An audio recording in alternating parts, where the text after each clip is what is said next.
Los economistas, mi nombre es Luis Villarreal.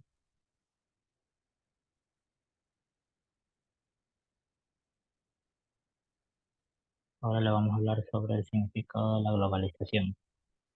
La globalización es un proceso basado en una gran comunicación de dependencia entre todas las naciones del mundo, ocasionando una conexión entre los factores económicos, culturales o sociales en todo el mundo. El uso de este término se utiliza comúnmente desde los años 80, es decir, desde que los adelantos tecnológicos han facilitado y acelerado las transacciones internacionales comerciales y financieras. Características de la globalización. La globalización conlleva que las ideas de los países más desarrollados se amplían más que los menos desarrollados.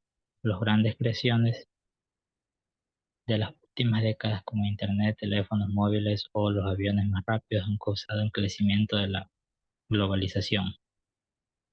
Consecuencias positivas de la globalización. Economía.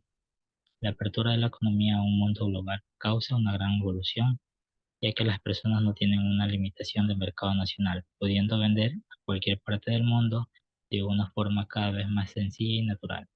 El negocio cada vez más amplio provoca que la globalización sea positiva para la economía. La política.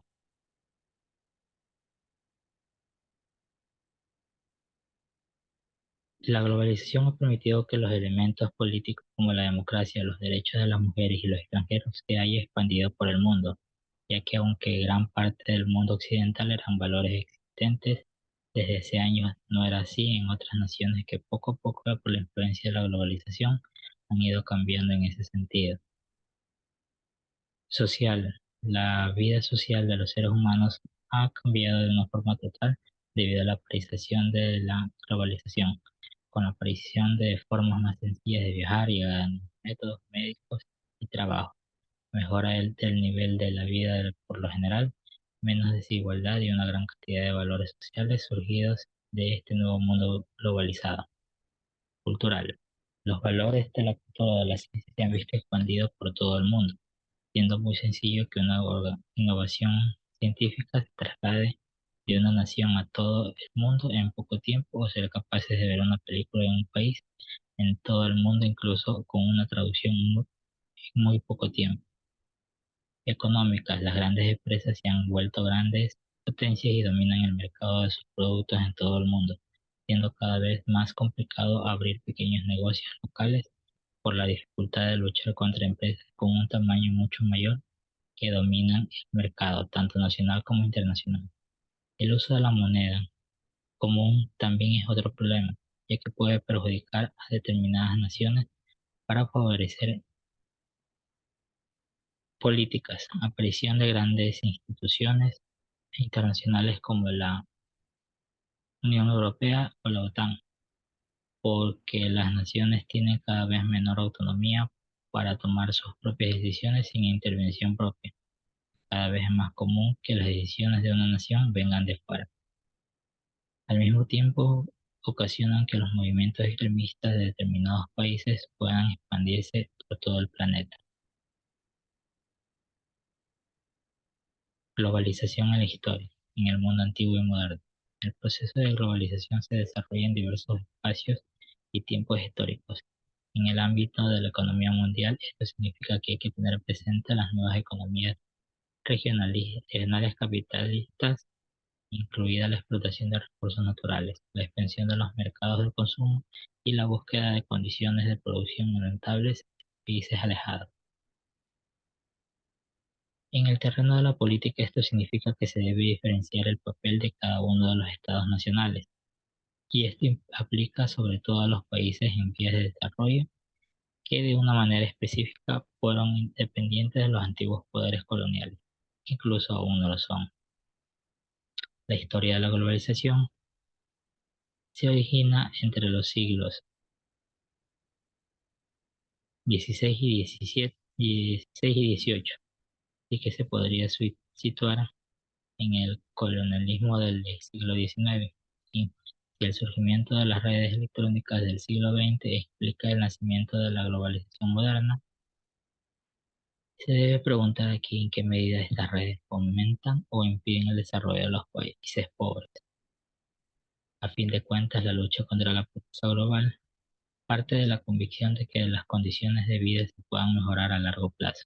No solo los pobres del mundo podrían considerar estas mejoras como progreso, sino que sin idea regulativa ni siquiera es posible imaginar una ética de la responsabilidad global. ¿Qué es un multipolar y bipolar? Mundo multipolar. A partir de la década del 70, algunos factores hicieron que se frenara el crecimiento económico de grandes potencias. Estos factores en general se dieron en el bloque comunista y culminó una disolución de la Unión Soviética. Las causas puestas en marcha en perestroika, alejamiento de los países europeos, desintegración de la Yugoslavia, división de Checoslovaquia, caída del muro de Berlín. La perestroika, reestructuración económica que implica un cambio gradual del sistema de planificación centralizada, tendió a liberalizar la economía, incentivar la producción y el desarrollo del consumo e incluso de incorporar capitales extranjeros. Europa. Los países europeos orientales comenzaron a alejarse del dominio comunista. Estados Unidos, mientras continuaba siendo una gran potencia, sobre todo desde el punto de vista militar. Las tres superpotencias en lo económico eran Estados Unidos, Japón y la Unión Europea, centrada en Alemania Federal. Checoslovaquia. En 1993, Checoslovaquia se dividió en la República Checa y la República de Eslovaquia.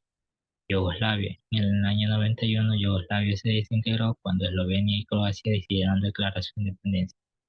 En el 89, la caída del muro de Berlín marcó el fin de la Guerra Fría y como consecuencia la reunificación de Alemania. El muro de Berlín. En 189, la caída del muro de Berlín marcó el fin de la Guerra Fría y como consecuencia la reunificación de Alemania. Mundo bipolar.